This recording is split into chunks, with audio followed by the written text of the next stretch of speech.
Olá pessoal, tudo bem?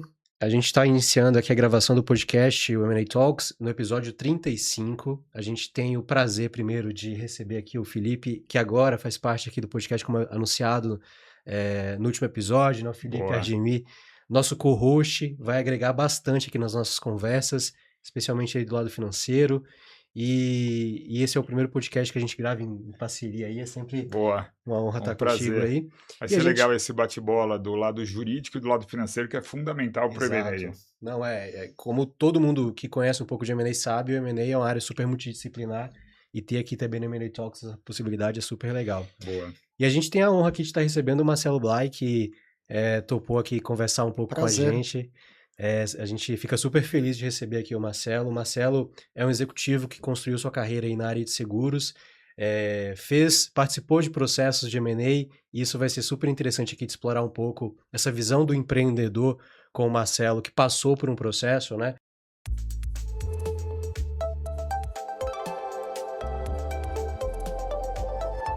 O Marcelo fundou a Minutos Seguros, vendeu a Minutos Seguros em 2021 para Acreditas, né? E já voltou aí em 2025 a empreender, vai contar um pouco também dessa história. Vou sim. Então vai ser super legal conhecer esse novo empreendimento, a Chego Lá, Isso né, aí. com o Marcelo.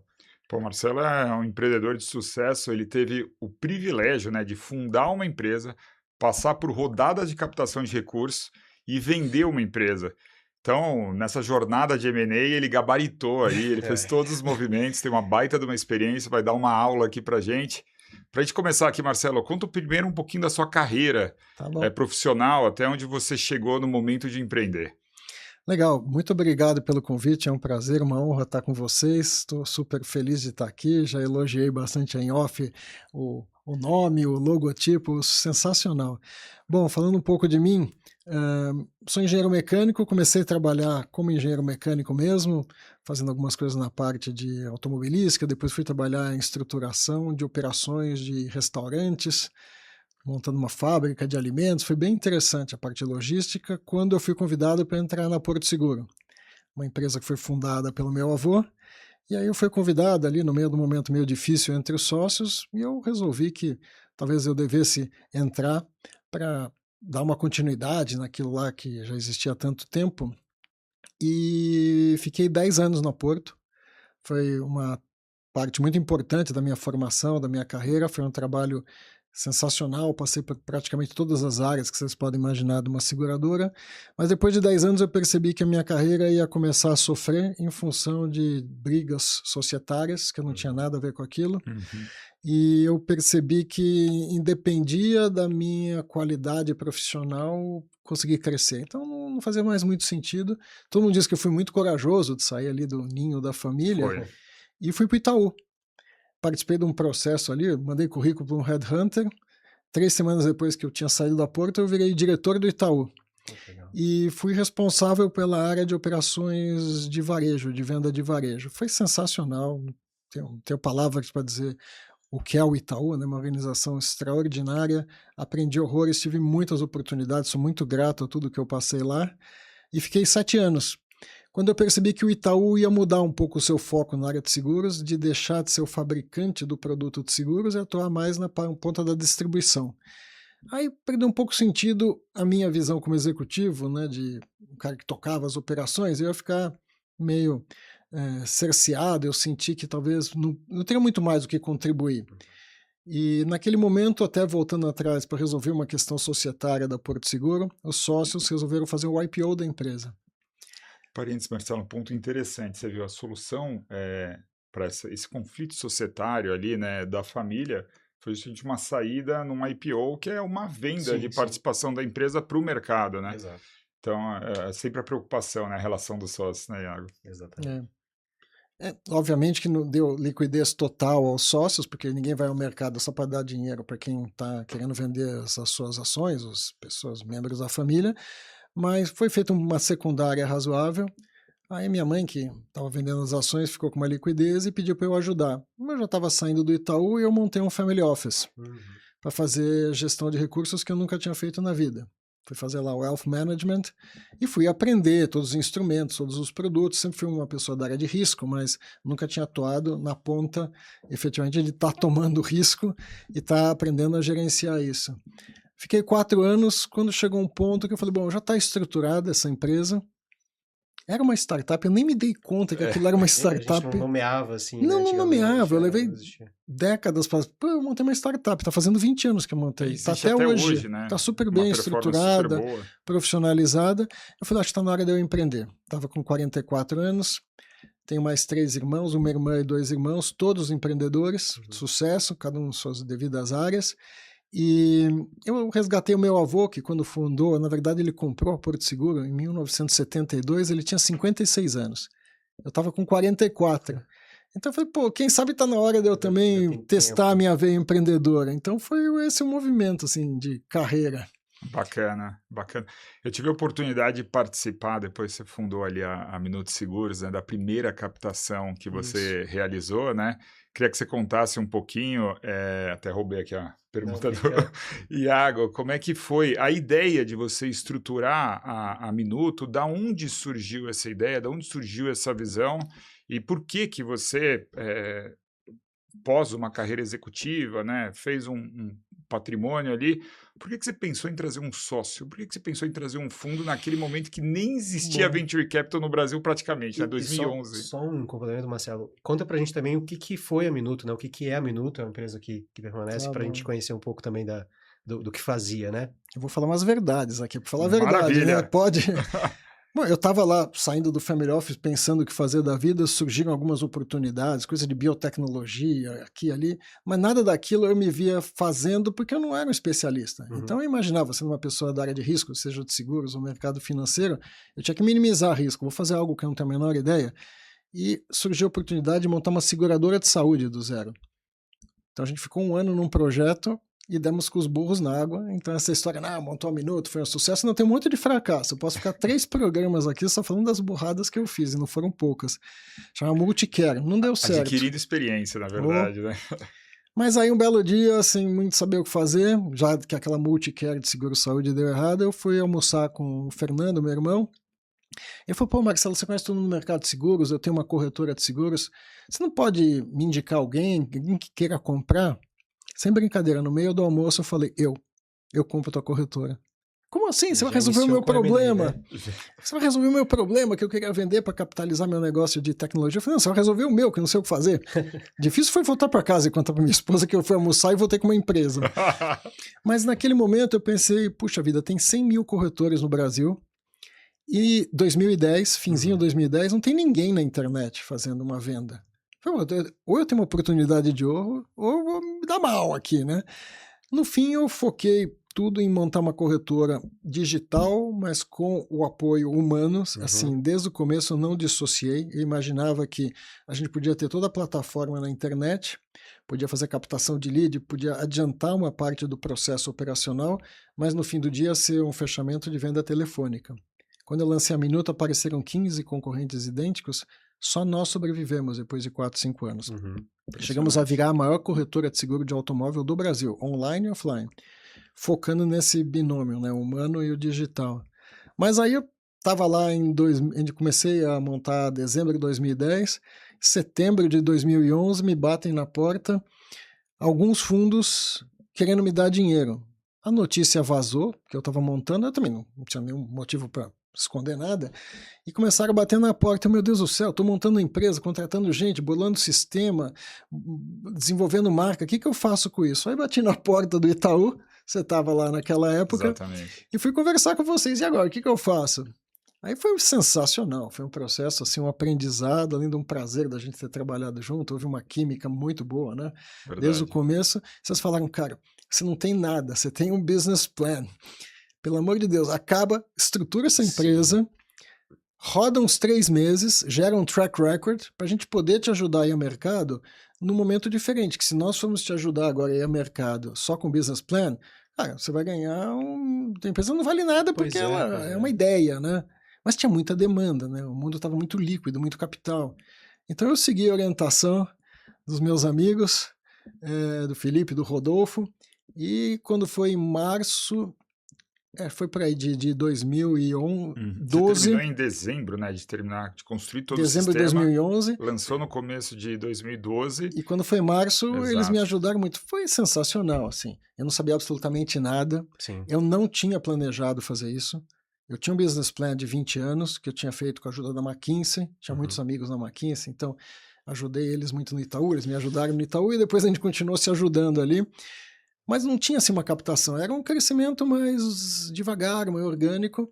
Mas quando surgiu essa oportunidade de eu poder acelerar um plano de crescimento, e com a ajuda aí do time do Itaú, do Felipe, a gente foi construindo, fazendo um storytelling. E foi um processo muito bacana, assim, né? Foi intenso. A gente falou bastante disso, né, Felipe, no último episódio, de como é importante entender o timing correto, né?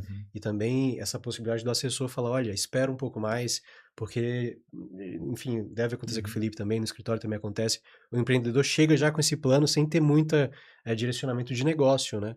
Isso era mais comum há 5 anos, acho que o mercado estava muito mais líquido, do empreendedor falar assim, já vou então acessar mercado, captar investimento, sem necessariamente ele estar pronto para isso. Hoje eu acho que o mercado está um pouco mais pé no chão, Verdade. e isso já não é tão comum, mas é importante saber esse timing que você comentou, né, de falar assim, olha, vou estruturar um pouco mais aqui para ir ao mercado, enfim, 1, 2 anos depois, né? E a maturidade de esperar, né? E o interessante é porque o momento que você foi ali para uma captação de uma startup, praticamente não existia no Brasil Venture Capital. A gente teve que até acessar fundos de Private Equity, Era muito mais que difícil, é outra né? categoria, mas o pessoal parou para escutar. Acho que você vai contar um pouquinho aqui de quantas pessoas você falou, mas a maturidade também do Marcelo ali, que tinha a demanda e ele entregou. Hoje em dia o pessoal de startup consegue captar às vezes com uma ideia. É raro, né? Hoje está um pouco mais difícil. Mega notícias aí, mas isso é raro de acontecer de fato, essas mega captações apenas com uma ideia.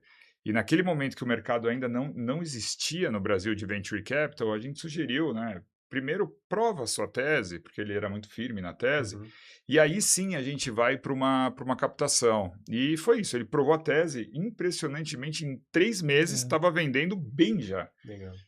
Mas foi um momento interessante, né? Porque eles mandaram carta convite para 60 fundos ao redor do planeta, de tudo quanto é tipo, porque realmente não existia nem o termo fintech. Sim. E InsurTech foi ser inventado. Depois nós fomos a primeira InsurTech, eu nem sabia que eu estava montando uma InsurTech, não existia. Mas mandou carta convite para 60, surpreendentemente, nós e vocês recebemos 50 respostas. As pessoas, a gente ia fazer um roadshow, sei lá, a gente ia para Singapura, Londres, Nova York, São Francisco, todo mundo quis vir falar com a gente no meu escritório. Foram 50 fundos, uma infinidade de reunião, 50 reuniões, alguns desistiram na primeira, mas depois você vê outras reuniões para ir na parte financeira, depois a parte estratégica foi afunilando, nós fomos também escolhendo um ou outro. Então foi um processo assim muito bacana. E eu lembro que cada reunião que saía eu perguntava para eles quais foram as besteiras que eu falei. E eles eram muito ácidos, muito críticos, mas para mim era ótimo. Sim. Às vezes eu ficava meio bravo. Eu ficava meio bravo, pô, mas assim, mas depois da 50ª reunião, né, você fica bom, você fica afiado. E os que recusaram, porque o fundo de Private Equity ele tem um mandato dos seus cotistas, né? E eles não podiam investir em empresas que não tivessem um determinado faturamento. E naquele momento praticamente não existia. Só que muitos deles, a maioria, queria te conhecer e queria estar próximo da Minuto, porque desde o início já sabia que ia deslanchar, né? Marcelo, eu ia te perguntar também quantas captações vocês fizeram, mas eu acho que uma pergunta que pode ser interessante é por que você acha que despertou tanto interesse assim, né? A gente ouve muito fundos falavam muito que eles avaliam sim o negócio, mas também avaliam muito o empreendedor que está por trás. Você acha que essa trajetória, a tua idade também, foram fatores que ajudaram a despertar esse interesse lá naquela época, né? Acho que antes de falar de quantas rodadas, vou começar por aí. Eu acho que o fato de já ter uns cabelinhos brancos, já tenho bem mais hoje, né? Já bem menos naquela época. Bem menos. Isso ajudou. Porque acho que eu falava com muita convicção. Sim. Eu nasci na indústria, literalmente. Né? Quando eu nasci, meu avô, minha mãe já falava de seguros. Então não era algo estranho para mim. E eu resolvi empreender em algo que eu tinha muita experiência. Além do que, eu estava trazendo um plano que eu tinha discutido com uma grande consultoria, a McKinsey. Que eu consegui fazer um bom acordo para eles me ajudarem a fazer o business plan. Não foi o que a McKinsey cobrava das grandes organizações, porque eles tinham interesse também em provar que uma grande consultoria era capaz de atuar no mercado que estava em ebulição, que era a parte de tecnologia. Então foi bom para todo mundo. E eu percebia que nas entrevistas valorizava-se muito assim a minha convicção, principalmente na questão de dizer, olha, não vai vender 100% online. Eu estou nesse mercado há 20 e tantos anos, eu conheço de ponta cabeça, atuei em várias áreas, de seguradora vendendo corretor, desde o banco vendendo todas as áreas possíveis e imagináveis de seguradora, desde estatística, produto, marketing, seja o que for. Assim, vamos precisar de gente. Isso surpreendia, porque eles estavam falando ao mesmo tempo com outros, eram todos muito mais jovens, não eram nascidos na indústria, nada contra. Né? Claro. O cara pode ter muito sucesso, como a gente tem visto, grandes empreendedores muito jovens inventando coisas sensacionais. Mas acho que fez a diferença, assim, fez a diferença mostrar que eu ia pôr capital próprio. Sim, sim. E assim, eu só estava captando porque houve uma demanda. Senão eu ia me manter com o meu capital. Acho que esse conjunto de coisas e percebendo muita seriedade, muita constância de propósito, fez diferença. Nós fizemos 3 rodadas, teve a inicial, que o Felipe me ajudou aí muito, com a Redpoint, o fundo de Venture Capital do Vale do Silício, que tinha recém aberto escritório no Brasil, e depois mais 2 rodadas. Na segunda rodada, foi uma das empresas que ficou na reta final. Dos 50 fundos, por N razões, vários desistiram, alguns a gente não gostou, sobraram 3. Era um private equity brasileiro, a maior empresa de seguros de automóvel e residência do Canadá, e a Redpoint, que é um fundo de venture capital. São bichos muito diferentes. Sim. E os canadenses que estavam na frente, praticamente fechando, na última hora eles desistiram. Eles optaram, estavam estudando simultaneamente fazer um aporte de capital numa grande seguradora e optaram continuar naquele processo. No fim deu errado. Não conseguiram se entender. Então, eles voltaram a nos procurar, dizendo, olha, podemos voltar a conversar? Aí eu falei, opa, que legal, agora a conversa é outra, o preço já subiu, já fiz a primeira rodada, eles estavam voltando, quer dizer, eles gostavam do ativo. Então, eles entraram, fizemos essa rodada e o dinheiro que eu acabei recebendo da primeira rodada e da segunda fez com que a gente conseguisse acelerar muito o processo de crescimento. Isso em quanto tempo, o intervalo assim, de tempo? A gente fez a primeira rodada, foi em setembro de 22, a empresa eu comecei a montar em dezembro de 10, a segunda rodada foi em 2014, e a terceira rodada não foi tão difícil, foi em 2016 e foi com os mesmos canadenses. Sim. Eles estavam gostando muito da tese, nós tínhamos desenvolvido um sistema de governança muito bom, muito saudável, a coisa estava indo bem, então foi um follow-on, vamos dizer assim. O bacana é que eu consegui manter o controle até essa terceira rodada, o que é raríssimo. Sim, super raro mesmo. Super raro. Então você que é advogado sabe como é que são essas coisas, né? E quão importante é, né? Chegar pelo menos no M&A ali com um controle. Para o empreendedor faz toda a diferença, né? O teu valuation vai aumentando muito. Sim. E você meio que consegue arbitrar, dar as cartas ali. Apesar de a relação com o sócio sempre foi muito boa. Eu sempre tentei construir uma relação muito saudável.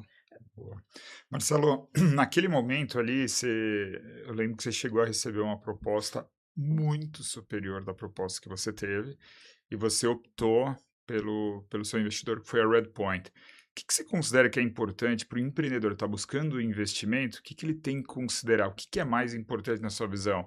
Característica do empreendedor, o quanto você está disposto a ceder da empresa, o volume de captação que, combinado com o quanto está disposto a ceder, vai dar o valuation da empresa. Na sua visão, o que é mais importante para quem está pensando ou que está nessa jornada que deveria avaliar, na sua opinião? Acho que a primeira coisa que você tem que pensar é, eu preciso de um sócio. Boa. Não é fácil ter sócio. Você tem que aprender a dançar miudinho. Assim. Quem tem um casamento, já é complicado você fazer a gestão do casamento na tua casa. A sociedade é casamento. A sociedade é um casamento complexo, né? Sem necessariamente ter amor. Né? Em geral não, né? Você não tinha escutado ainda. Então assim, você pensa, eu tô precisando, não, eu tô querendo porque eu preciso de alguém para conversar, empreendedor é muito solitário, daí eu digo, procura um psicólogo. Tem alternativas. Você precisa conversar com alguém, não pega um sócio, pega um psicólogo. Não, eu tô precisando de muitos conselhos, tô sozinho, pega um consultor. Ah, eu tô precisando de dinheiro. Tem uma forma de você captar de maneira barata, acessar o mercado de capitais. Pega um empréstimo, hoje em dia impraticável, mas naquela época, teve alguma época que o juro, sei lá, caiu a 1%, 2%. Às vezes é melhor você pegar um empréstimo, porque montar uma sociedade, estou falando aqui com um especialista advogado. Mas no nosso caso, fazia todo sentido, porque a gente estava entrando na área de tecnologia e eu conhecia muito de seguros. Então, trazer um sócio da área de tecnologia era bem complementar. O que eu via que era muito importante? Eu precisava olhar no olho das pessoas que iam estar comigo no dia a dia e eu precisava ter conforto. como nós ficamos com 2 na rodada final, né? Uhum.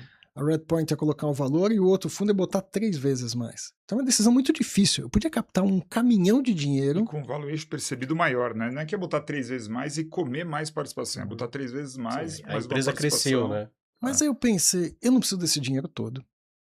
Eu vou precisar desse dinheiro nos próximos 5 anos. Não faz sentido deixar esse dinheiro em CDI, vou remunerar mal o acionista. Ele pode fazer isso sem precisar de mim ali. Eu vou ser diluído de uma forma muito interessante, muito importante. Esse sócio que ia botar 3 vezes o capital da Redpoint ia ficar com 49% da empresa, então na próxima rodada eu já perderia controle. Mas eu comecei a discutir muito com a Redpoint questões, como é que é governança para vocês? Como é que é no dia a dia? Eu fui fazer um pouco de estudo sobre eles, como é que eles se comportavam como sócios de empresas nos Estados Unidos? Como é que eles lidaram com crises? Que na hora da crise é que você vê como é que o teu sócio reage, né? Então, acho que tem muitos elementos que não são só os financeiros. Então, tinha a parte de poder nos ajudar a acelerar as questões tecnológicas, tinha a parte de governança, tinha a parte do preço, do valuation, mas não era a questão principal, senão podia ter pego muito mais dinheiro, né? Uhum. Legal. Bacana. Acho que eu vou fazer uma pergunta para você, Marcelo, eu gostaria que o Iago comentasse. O que é uma cláusula que você acha fundamental para o empreendedor que está trazendo aí um investidor? Porque você precisa de proteções, e as proteções traduzem proteções jurídicas do contrato, acordo de sócio. Qual que é um que você acha que não pode faltar para o empreendedor? E eu queria que você comentasse depois a Claro. importância dessa cláusula. O que você sentiu necessidade, assim, de manter na empresa e que se refletiu no contrato naquela época, Acho que, né? assim, o contrato, primeiro você precisa estabelecer, bom, o que nós vamos fazer? Ficar bem claro qual é o objetivo daquela sociedade. E eu acho que a segunda cláusula é como é que a gente desfaz se der errado. Exato. Assim, importantíssimo. As pessoas acham que não. Verdade. Cara, porque vai dar problema. Uhum, natural. E pode dar problema que você resolve, tem as regras de governança, mas pode dar um problema que é insolúvel. Como é que a gente desmonta isso de uma maneira que saia todo mundo vivo, Sim. sem se odiar? Não sei, você é o advogado, Não, agora você super. tem que me ajudar aí. Quem já me ouviu em aula, em escritório, eu falo que a cláusula principal de um contrato é aquela que diz que quando o contrato vai terminar e como ele termina, né? É o mais importante. Você pode estar vendendo a coisa mais simples possível. Olha lá como que você vai sair desse contrato, porque é super importante. Em relação societária, envolve essas questões pessoais mesmo, né? Então, a gente, no fim, está sempre lidando com pessoas. E eu acho que é algo importante que o Marcelo comentou, essa questão do controle, né? Eu vejo muito empreendedor que vai sendo diluído, e ele continua tocando o negócio, tá à frente do negócio, mas ele vai ficando desmotivado, porque ele sabe que aquela empresa já Verdade. não é mais dele. Só que no dia a dia ele continua tocando, né? Então, essas cláusulas que a gente tanto discute, né, para dar autonomia para o empreendedor, lógico, limitado a uma boa governança, elas são super essenciais nesse processo de investimento, né? E depois, quando a gente vai falar de venda, quando o empreendedor permanece também é muito importante, né? Tem a fase do earnout, que, bom, eu vendi minha empresa, já não sou mais dono, mas eu preciso ficar aqui 2, 3 anos ainda, e como que vai ser esse relacionamento? Então, tudo isso tem que estar bem refletido, Que né? inclusive chegamos aqui, né? A minuto, depois dessa jornada incrível, Sim. você vendeu para Acreditas. Queria que você contasse um pouquinho assim, por que Acreditas? Por que você considerou a venda nesse momento? A gente sabe que os fundos precisam da saída. O que foi o maior motivador ali? Porque depois eu ainda quero chegar em que momento que você está hoje. Só uma curiosidade também, Marcelo, os fundos eles permaneceram com você até a venda ou alguém tinha saído antes? Não, permaneceram até a venda. Uhum.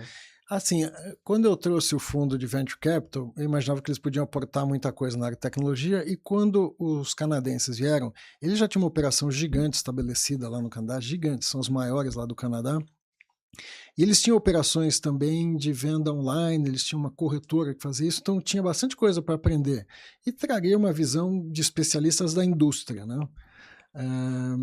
Só que é o seguinte, um era um Venture Capital, outro é um estratégico. Então tem um desalinhamento. O Venture Capital, ele quer o top line, ele quer a maior receita possível, porque ele sai por múltiplo da receita. O estratégico, ele quer bottom line, ele quer resultado. Para ele o que vale é EBITDA, porque ele, se um dia for fazer qualquer transação, é múltiplo de EBITDA, se é que ele precisa fazer uma transação. Então eu, durante muito tempo, soube pilotar essas duas tensões. Às vezes o Venture Capital queria crescer demais, eu me segurava, falava pro canadense, olha, não quero crescer tanto, eu estou com receio. Às vezes o canadense segurava mais, eu falava pro Venture Capital, me ajuda aqui para convencer. Mas foi tudo muito aberto, assim, não tinha tudo muito transparente. Mas chegou um ponto em que o Venture Capital começou a ficar um pouco ansioso, que estava cumprindo lá os 10 anos, que eles têm que devolver o dinheiro ao cotista, tem mais 2 que eles podiam estender. Então estava um pouco dessa tensão. Os canadenses, eles estavam no momento um pouco assustados com o Brasil, tinham enfrentado comigo o impeachment da Dilma, muita instabilidade, né? Que a gente 2016, tem política. 17, né? Então ficaram um pouco assustados e no fim nós somos o primeiro investimento de corporate venture deles. Então eles nos usaram um pouco como um piloto para testar. E eles estavam interessados em abrir operações em mercados muito maiores, na Índia. Tinham várias oportunidades que eles tinham e eles usaram a nossa experiência. Então, um pouco assustados com o Brasil, um pouco querendo fazer em outros lugares. Então, comecei a sentir um pouco de uma tensão que estava me atrapalhando, sabe? Os interesses começaram a ficar desalinhados. Naquele momento, foi bom, eu tenho que fazer alguma coisa. E comecei a ser procurado por bancos de investimento, estamos falando de 2020, fim de 20, de 21, começo de 21, querendo fazer o IPO. Eu falei, beleza, é uma solução. Puxa vida, tava todo mundo fazendo IPO. Então tinha IPO de cada empresa, assim, mas eu... Então, a gente viu o resultado depois, né? Então, eu não sei se eu tive sorte ou se eu, sei lá, pensei direito. Acho que eu tive mais sorte do que juízo. Em geral é assim, né, para mim. É mais sorte do que competência, mas... Que nada. Os bancos JP Morgan, Goldman, Itaú BBA, todo mundo vindo lá, batendo na minha porta, eu tinha certeza que eu não estava preparado para IPO. Absoluta. Eu não ia conseguir entregar.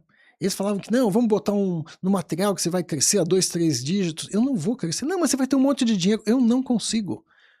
Os clientes vão sofrer. E eu tenho uma reputação a zelar. E o mercado de seguros no Brasil ainda é um mercado imaturo, né? A gente tem muito espaço para penetração, mas o mercado anda de lado. Mas eu pensei, não, essa não é uma solução. Seria uma solução para os sócios todos, mas eu falei, eu acho que se eu vender, eu não vou conseguir entregar e eu vou ser punido pelo mercado. Não deu outra, né? Todo mundo que entrou nessa onda, depois acabou, sei lá, teve um valuation ótimo, mas ficou com lock-up e quando foi vender, a ação tinha perdido 90% do valor. Exato. Então e aí eu recebo um telefonema do Sérgio Furiô, da Acreditas, me liga assim, quase no Natal, de 20, dizendo, olha, Marcelo, o que você acha de a gente fazer uma parceria estratégica? Acredita e a Minuto tem muito a ver, né? Muita sinergia. Ele vendia produtos de crédito, né? Financiamento com colateral, home equity, car equity e crédito consignado privado.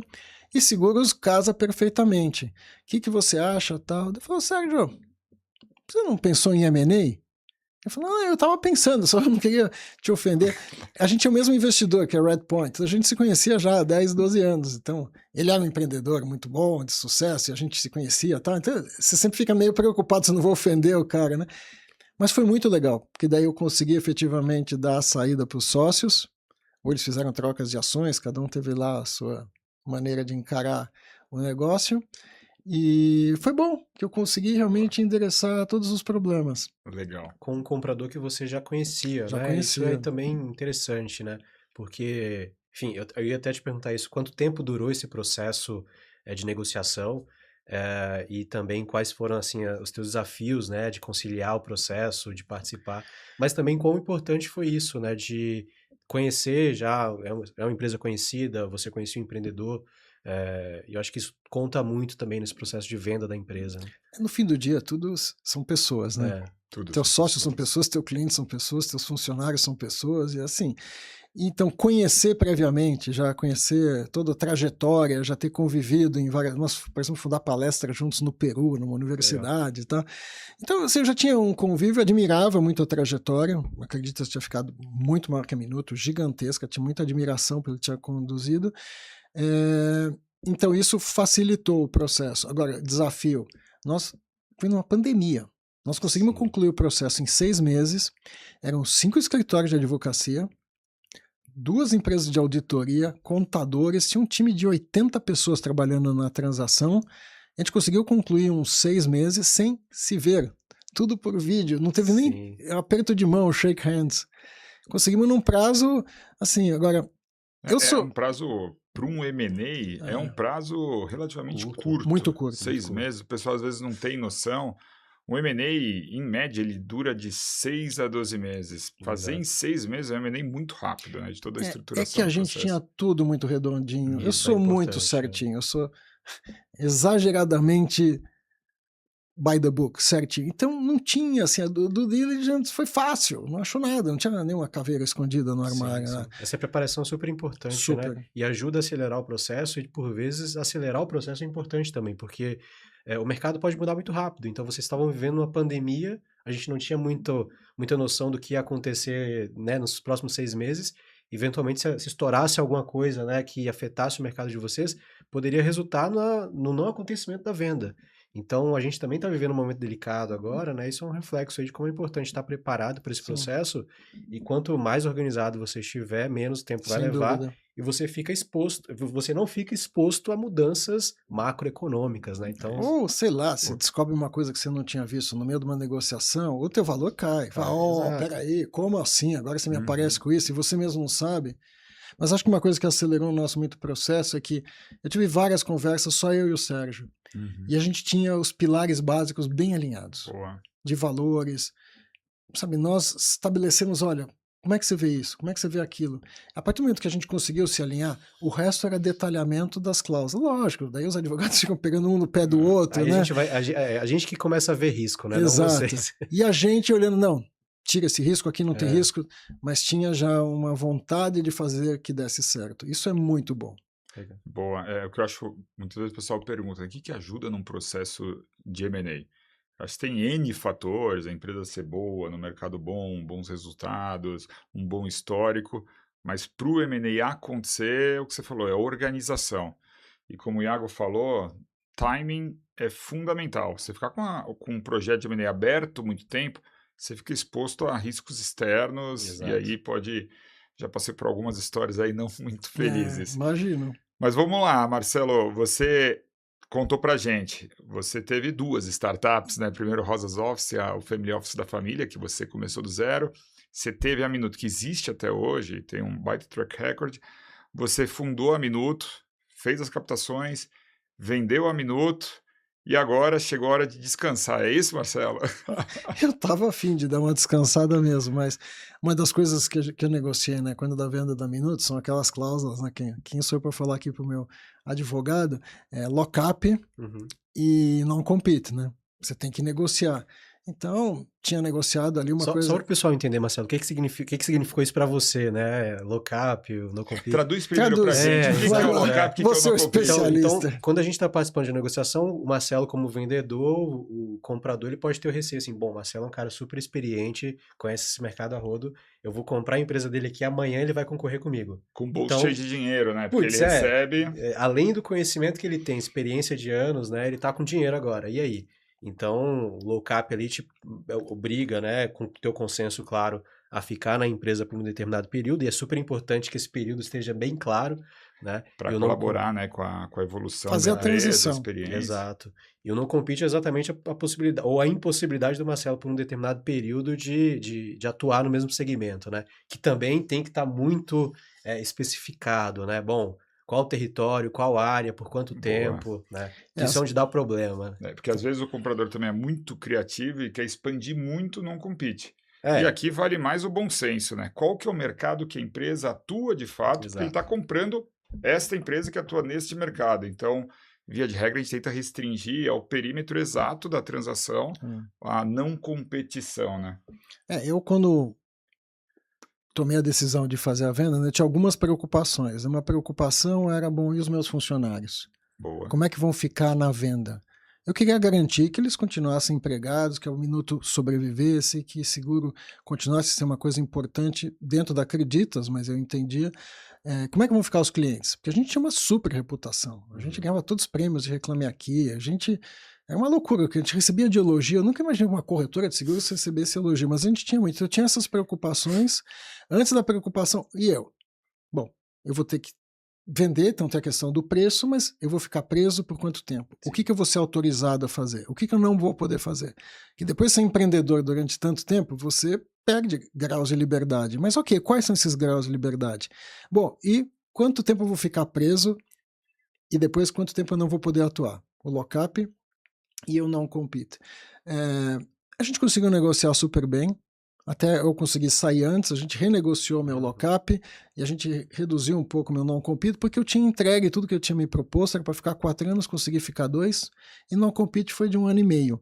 E aí, nesse ano e meio, eu fui fazer outras coisas, porque incrível é que eu não podia atuar em nenhum mercado correlato a algum mercado que acredita atuasse. Então, basicamente, eu não podia atuar no mercado financeiro. Então, fui ajudar um irmão que tem uma indústria de produtos odontológicos de Jundiaí, fui fazer umas consultorias de gestão aqui e ali, mas quando estava chegando no fim, faltavam 6 meses para acabar o meu non-compete, o meu CFO e a minha COO da Minuto, que tinham, a CEO ainda tinha saído da Acreditas e o CFO também já tinha saído há muito tempo, me chamaram, fomos almoçar e falaram: Marcelo, queria fazer uma proposta, o que vocês querem? Vamos montar a Minuto 2? Eu falei: puxa, não. Como assim? Não, eu tô em seguros. Bem objetiva. Cara, eu tô em seguros há 30 anos, 32 anos, fazer uma coisa diferente. Não, a gente não quer montar em seguros. A gente quer usar o nosso chassi de atuação que a gente montou, que fez com que a Minuto tivesse sucesso, de trazer leads, fazer o processo de conversão. Eu sou engenheiro, então a gente fez uma maquininha, né, de entrar lead, cuspir a policy do outro lado. Vamos fazer em outro mercado e a gente gostaria de te convidar para fazer em consórcio. Eu falei: uau, beleza, vamos lá. Mas tem algumas condições. Eles falaram: tem algumas condições. O Guilherme, meu CFO, falou: eu quero ser o CEO. Eu falei: que ótimo, eu não quero. A Márcia: eu quero ser a CEO. Fique à vontade. E a gente precisa de um investidor, precisa de um capitalista. Eu falei: beleza, ele está aqui. Agora, eu não quero estar no dia a dia. Quero que vocês toquem, eu quero estar muito próximo, eu vou ser presidente do conselho, seja o que for, mas atuante, né? Então conseguimos construir um negócio no qual eu passo um dia por semana lá. Óbvio que durante a semana eles vão me ligando, a gente vai fazendo reunião quando necessária, mas fisicamente um dia, porque eu me programei para ter liberdade de atuar em várias coisas. Continuo ajudando meu irmão em Jundiaí, eu sou membro de conselho de um fundo de venture capital espanhol, eu sou também do conselho de uma empresa de inteligência artificial para corretor, dei consultoria para uns bancos. E isso tudo interessante, que esse conjunto todo está me ajudando muito na Chego Lá Consórcio. Que é o nome da empresa, né? Que é o nome da empresa, Chego Lá Consórcio. O brasileiro tem muito disso. Chego Lá. É porque a gente ouvia muito isso em entrevistas, focus groups, né? As pessoas pensam, o brasileiro fala muito isso, né? Um dia eu chego lá. Boa, eu chego lá. Pode. E quando você vai comprar, eu tenho o sonho de comprar uma casa. Um dia eu chego lá, vou comprar meu carro. E foi, pô, esse é o nome, né? Eu chego lá, eu posso comprar uma coisa, eu tenho condição. Se eu pagar direitinho, fizer os lances, os sorteios, eu vou atingir. Então foi esse nome que ficou. Que é o mercado assim de consórcio no Brasil é um baita mercado, né? Ele é um produto que não nasceu no Brasil, né? Mas é um produto muito brasileiro. É um mercado que vem crescendo muito, né? Eu participei agora da fusão da Embracon Consórcio com a CNP Consórcio, que é um grupo de uma seguradora francesa, a CNP, e assim, a gente entrou de cabeça nesse mercado. Cara, é um mercado incrível, né? Desde que atuado e vendido da forma correta, né? Porque o consórcio, ele é muito bom para o consumidor do consórcio que conhece o produto, né? Porque ele também não é um produto óbvio. E aí tem muita gente vendendo o consórcio como se fosse um financiamento garantido. Não é bem isso, mas é um baita mercado. Acho que hoje no mercado financeiro é um dos mercados que mais cresce, com essa taxa de juros alta. Ele é de fato uma alternativa ao financiamento.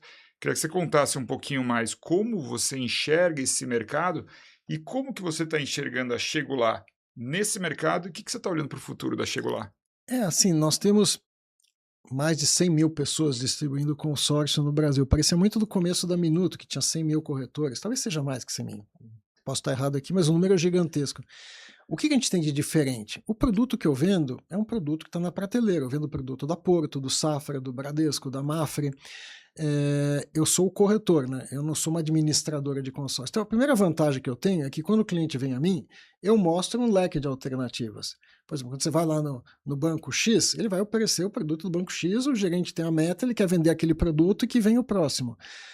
Nós não, a gente vai olhar o perfil do cliente e vai fazer realmente uma consultoria, dizendo: vem cá, quanto que você acha que você tem disponibilidade para pagar por mês de parcela? Eu tenho tanto. Olha, com esse tanto, você queria comprar um imóvel de quanto? De 2 milhões. Não dá. Você não consegue. Você vai ter que, ou espera um pouco, começa a ter um pouco mais de receita, ou você tenta um consórcio de outro valor.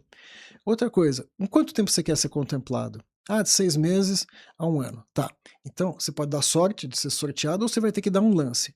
Quanto que você tem de capital para dar um lance? E aí, de posse dessas informações e outras, a gente consegue avaliar uma quantidade enorme de grupos em andamento ou grupos novos e alocar a pessoa exatamente no grupo no qual ela vai poder esperar um tempo que os caras que dão lances gigantescos, a gente estava falando de 70%, essa turma saia e a gente sabe, olha, em geral, no teu grupo, a partir de agora, vai contemplar com um lance de 32,5%, porque a gente olha todas as assembleias, a gente consegue ver, está na hora de você dar um lance com esse valor e a probabilidade, a gente consegue inferir a probabilidade do cara ser contemplado. Lógico que eu não garanto isso, porque depende das outras pessoas que estão dando os seus lances. Mas a gente trouxe isso. E uma outra coisa interessante que nós trouxemos, que eu estou muito animado com a Chego Lá, é que é muito difícil você competir em mídia com uma Embracon, com Porto, seja quem for. Os caras pagam BBB, né? Big Brother, futebol, tal. Quem sou eu? Mas a gente se especializou em B2B. Então, alguns clientes da minha consultoria, tem um banco de porte médio e uma empresa de capital aberto que me contrataram para ajudar a montar a área de seguros. Depois que eu montei a área de seguros para eles, falaram, vem cá, você está com esse negócio de consórcio também. A gente não quer montar consórcio aqui dentro, você não quer vender para a gente? Lógico. Então, hoje a gente está operando esses balcões de venda com bastante sucesso. E já tem vários parceiros que estão aí, estão para assinar vários contratos. Então, assim, eu estou animado. Bacana. Eu acho que essa taxa de juros vai demorar para cair. Sim. O consórcio é uma alternativa. Tem muita gente que está usando o consórcio como uma fonte de geração de rendimento futuro. Perfeito. Mesmo quem, sei lá, um alto executivo, pessoa classe média, média alta, compra várias cartas, vai contemplando sem pressa, compra um apartamento aqui, um apartamento ali, faz um Airbnb, aluga, e aí essa pessoa, quando deixa a sua vida profissional nas empresas, ela tem um colchão de liquidez que é gerado por uma carteira de imóveis. E muita gente da alta renda está fazendo isso. Exato. É um mercado super interessante e se desenvolvendo, né? E é uma forma de diversificação. Em vez de você botar dinheiro direto numa construção ou no apartamento na planta, você vai pagando. Quando você tem a carta contemplada, você tem uma coisa muito valiosa, que você bate na construtora, ó, posso te pagar à vista tanto. O que você me faz aí? Tem muito poder. Legal. Bacana. Acho que é muito legal ouvir de você o que você está construindo na Chego Lá, porque mesmo eu tô um déjà vu aqui, mercado de corretores. O cara vai oferecer o seguro que tem a maior comissão para ele e pouco importa para o cliente. Não todos os corretores, mas boa parte dos corretores faz isso.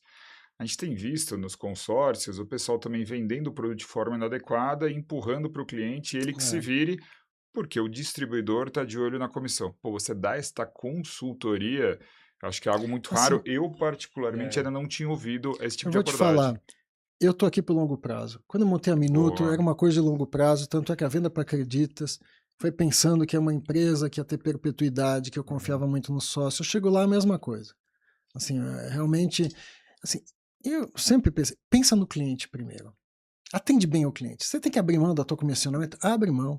Porque o que importa, por exemplo, no negócio de seguros são as renovações. Sim. No consórcio é a recorrência.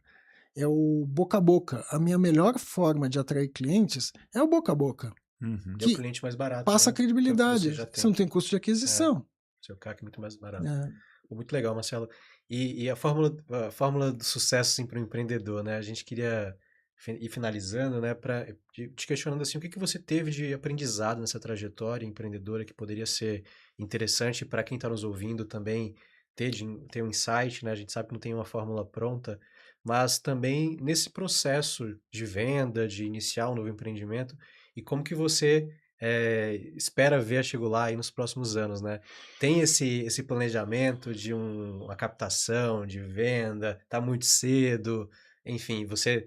Agora parece que na Chego Lá tem um papel também um pouco diferente, né, do que na Minuto, então tá também nessa posição de investidor como antes você tinha do seu lado, né? Nos conta um pouco aí dessa visão futura aí para Chego Lá. Quando eu vendi a Minuto para Acreditas e agora, depois que eu acabei saindo da Acreditas, me envolvi em outras atividades, eu tive que me reinventar, porque eu sempre fui executivo de dia a dia, barriga no balcão, operações.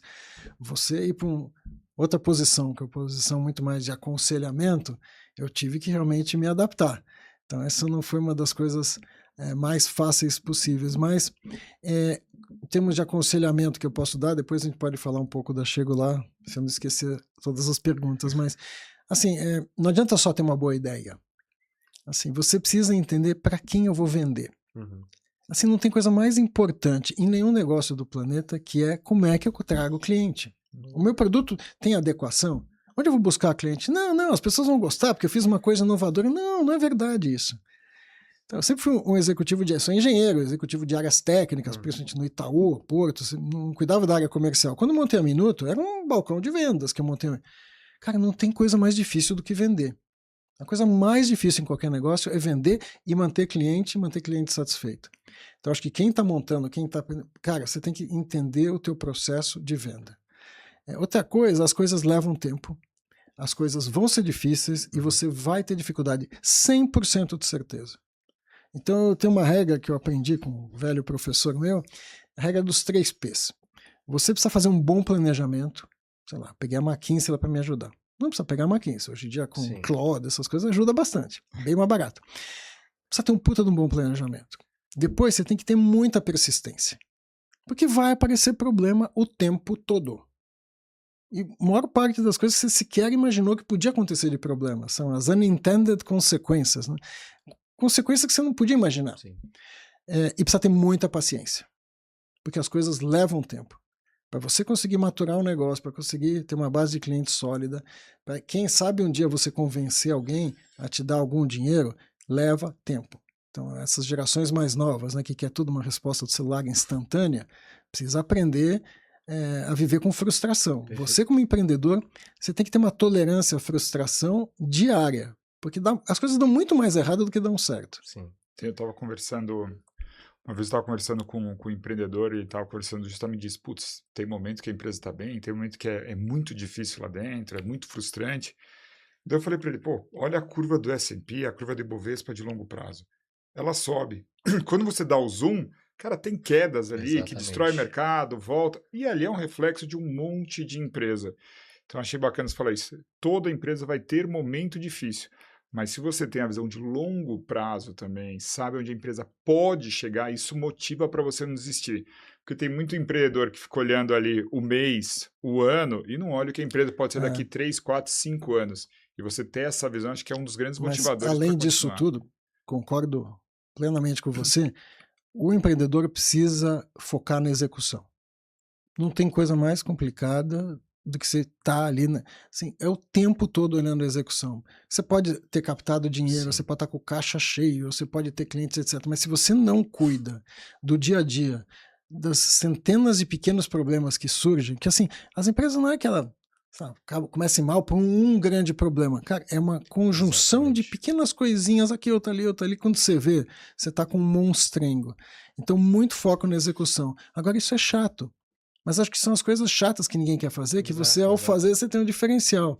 Muito foco nisso, né? Persistência, paciência, ter um bom planejamento, focar na execução, cuidado com o cliente, né? E uma boa execução garante tua venda, e você falou muito dessa importância de estar alinhado com essa parte da venda. Quando você vai vender a empresa, quem está comprando também vai olhar isso, né? Vai. Bom, como que você vende hoje? Como que eu posso... eu sempre falo para o vendedor, né? Quando está participando de um processo. Por que essa pessoa está interessada em te comprar? Isso vai aprimorar alguma coisa da capacidade interna dela de venda, ou ela vai, enfim, como que... Sempre tem uma razão econômica, né? E uma das perguntas é como que você vende, por quê, qual o valor, como que você planeja crescer. O Felipe tá sempre, né, ligado nesse assunto da parte financeira, mas ninguém compra uma empresa pelo que ela é no momento, no que ela é hoje, mas sim no que ela pode ser daqui a 3, 4, 5 anos, que é o longo prazo, de novo, né? E também tem, só para finalizar, né, tem essa parte. Bom, se eu estou construindo um negócio para longo prazo, essa empresa não pode morrer daqui a um ano, porque quem vai comprar um negócio hoje que vai morrer daqui a um ano? Não faz sentido, né? O valor de toda empresa vem do futuro, né? Exato. A pessoa às vezes não olha para isso, acha que o retrovisor, acho que o que a empresa entregou até hoje, o passado da empresa que determina o preço. Mas o que determina o preço da empresa é o potencial de geração de caixa futura. Eu pego o gancho da outra pergunta que você fez, da Chego Lá, né? Exato. Assim, de novo, estou bancando com os recursos próprios, a ideia é essa, nós temos um planejamento de longo prazo, eu e o Guilherme, a gente sabe fazer bonitinho assim, o Guilherme inclusive é presidente do conselho da Itaúsa, é um cara super. Mas começaram a bater na nossa porta de novo, gente querendo vir lá dar dinheiro. Eu acho que está muito cedo, Eu acho que não é momento. Mas também, se surgir uma oportunidade, como surgiu na Minuto, que eu não estava precisando de capital, não queria levantar, mas surgiu a oportunidade de alguém que tinha uma sinergia conosco e poderia me fazer acelerar a curva, eu estou aberto. Lógico que estou aberto. Legal. Não vou fechar as portas. Vamos conversar com todo mundo. Assim, a conversa sempre é bom. Sim, sempre surge uma coisa interessante, você fica amigo da pessoa, né? Uma coisa que eu sempre digo, empresa boa sempre vai passar por um M&A. Por um lado ou por outro. Ou ela vai começar a ser um buy-side, né? Vai começar a adquirir outras empresas para acelerar o crescimento, ou ela vai chamar tanto a atenção de um comprador que ela vai passar por uma venda. Eu acho que esse é o ponto. Verdade. Bom, Excelente. Marcelo, primeiro quero agradecer a sua isso. presença. A gente conhece há mais de 10 anos, te admiro como empreendedor. Obrigado. É um prazer aqui eu estreando ao lado do Iago aqui no M&A Ótimo. Talks e te receber como o meu primeiro convidado. 35º 35º. convidado do Que Iago. bom. Pô, foi um prazer esse bate-papo aí com Parabéns você. para vocês aí pelo Obrigado. programa, tudo que vocês fizeram. Adorei a entrevista, acho que foi um papo tão gostoso, tão leve aí. Muita sorte para vocês. Obrigado pela oportunidade. Para você também. Espero que talvez no futuro você venha falar de novos projetos de M&A que você tenha passado aí, né? Quem sabe, né? Daqui a um Tomara, tempo a gente quem volte a falar. sabe, quem sabe. Mas obrigado, Marcelo, de novo Prazer. pela participação aqui. E é isso, pessoal. A gente fica muito contente de ter o Marcelo aqui com a gente contando essa trajetória empreendedora e fiquem ligados aí nos próximos episódios do M&A Talks. Se tiverem sugestão também de nomes para a gente chamar aqui, deixa aqui nos comentários, tá? Se tiverem sugestão de temas, perguntas, pode mandar para a gente que a gente vai ficar atento. Obrigado. Obrigado.